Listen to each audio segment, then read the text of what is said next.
প্রিয় দর্শক, শিলং সিটিতে আপনাদের স্বাগতম। মেঘালয় ভ্রমণে আজকে আমাদের দ্বিতীয় দিন। চেরাপুঞ্জি ভ্রমণ শেষ করে আজকে আমরা শিলং পুলির বাজারে চলে এসেছি। এটা হচ্ছে পুলির বাজার। পুলির বাজারে আমরা এখন একটু হাঁটছি।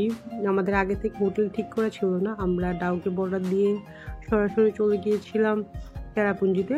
তো চেরাপুঞ্জি থেকে এখন আমরা হোটেল ঠিক করব, মানে বেশ কয়েকটা নাম আমাদের মাথায় ছিল। এখন আমরা যাচ্ছি রেইনবো হোটেলে। তো রেইনবোটা এটা হচ্ছে সিঁড়ি দিয়ে উপরের দিকে প্রবেশ করতে হয়।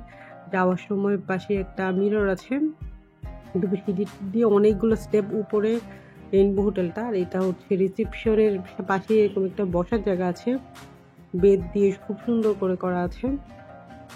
তবে আমরা যেহেতু ঠিক করি না, এই জন্য একটু কথা বলে নিতে হবে। আর রুমও যেহেতু আমরা দেখি নেই, তো এখন আমরা যাচ্ছি রুমগুলো দেখার জন্যে। রুমগুলো দেখে তারপর আমরা ঠিক করব নিব কিনা, কারণ এর আগেও আমরা একটা দেখেছি, রুমটা এত ছোট ছিল আমাদের আসলে ভালো লাগছিল না। আর রুমের তুলনায় প্রাইসটা অনেক বেশি ছিল, সেই তুলনায় এটার প্রাইসটা একটু কম। মানে আমরা তো উইন্টারে গিয়েছিলাম, এটা তো অফ সিজন, দ্যাটস ওয়াই প্রাইসটা একটু কম ছিল। ওরা 2500 চাচ্ছিল, আমরা বার্গেনিং করে 1900 রুপিতে নিতে পেরেছি। কিন্তু সিজনে কিন্তু এটা 2000, 2500, ইভেন 3000 রুপি পর্যন্ত ওরা ভাড়া করে। তবে এখানে একটু প্রবলেম দেখতে পাচ্ছেন আপনারা, 2টা বেডকে ওরা জোড়া দিয়ে একটা বেড করেছে। মানে এখন ডাবল বেড হিসেবে আমাদেরকে দিবে। আবার কেউ যদি চায় যে আলাদা আলাদা সিঙ্গেল বেড নিতে, তখন 2টা বেড টান দিয়ে সরিয়ে দিবে। এটা হচ্ছে ওদের প্ল্যান। ওয়াশরুমে গিজারের ব্যবস্থা ছিল, আর কাঠের খুব সুন্দর ডেকোরেট করা। এখানে একটা ড্রেসিং টেবিলের মতো আছে, সুন্দর, এই জন্য সাজগোজের প্রবলেম হয় না। আর নিচে আছে সোফা, একটা টেবিলও আছে বেশ বড়, কেউ যদি চায় খাবার ভিতরে এনে খাবে তাও পারবে। আর এটার লোকেশনটা হচ্ছে GS রোড, পুলির বাজার, শিলং, মেঘালয়, ভারত। তো এটা মোটামুটি ফেমাস হোটেল। শিলং পুলির বাজারে গিয়ে যে কাউকে বললেই রেইনবো হোটেল বা হোটেল রেইনবো আপনাদেরকে দেখিয়ে দিবে। এখানে এক্সট্রা 4-5টা ব্ল্যাঙ্কেট ছিল, তার সুবিধা মতো নিয়ে নিতে পারে।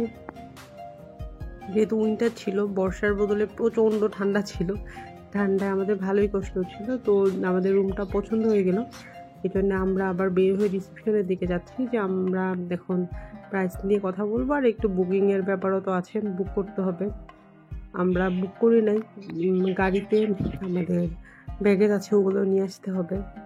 এই জন্য আমরা রিসেপশনের দিকে যাচ্ছি। তো রিসেপশনে আমরা যে পছন্দ হয়েছে বা প্রাইস নিয়ে একটু কথা বলবো, দেখি কতটা কমানো যায়। তবে মোটামুটি কথা হয়েছে, 1900 দিয়ে আমাদেরকে দিবে, সেটা নিয়ে কথা বলবো। আর আমরা যেহেতু বাংলাদেশ থেকে গিয়েছি, এই জন্য কিছু ফর্মালিটিস তো আছেই, আমাদের পাসপোর্ট, আমাদের ইনফরমেশান, এগুলো দিয়ে ওদের যে ফর্ম আছে ওইটা ফিল আপ করতে হবে। এই ফর্মালিটিসগুলো করে আমাদের ব্যাগেজগুলো নিচ থেকে নিয়ে আসতে হবে, এই জন্য একটু ঝামেলা আছে। তবে হোটেলটা আমার ভালোই লেগেছে, চমৎকার সুন্দর হোটেল, বিশেষ করে রিসেপশনটা অনেক সুন্দর, খুব সুন্দর আছে রিসেপশনটা। আর এটা বেশ কয়েকটা ফ্লোর আছে, তো এই মুহূর্তে তো সবগুলা ঘুরে দেখানো সম্ভব হচ্ছে না। আগে আমরা নিচ থেকে আসি, ফ্রেশ ট্রেশ হই, দেন এই হোটেলের করিডোর, তারপর যে কয়টা ফ্লোর আছে সেগুলো, আর আমরা থেকে এটা সম্পর্কে আরও ভালো বলতে পারবো। তো আজকে ভিডিও এই পর্যন্তই, আল্লাহ হাফেজ।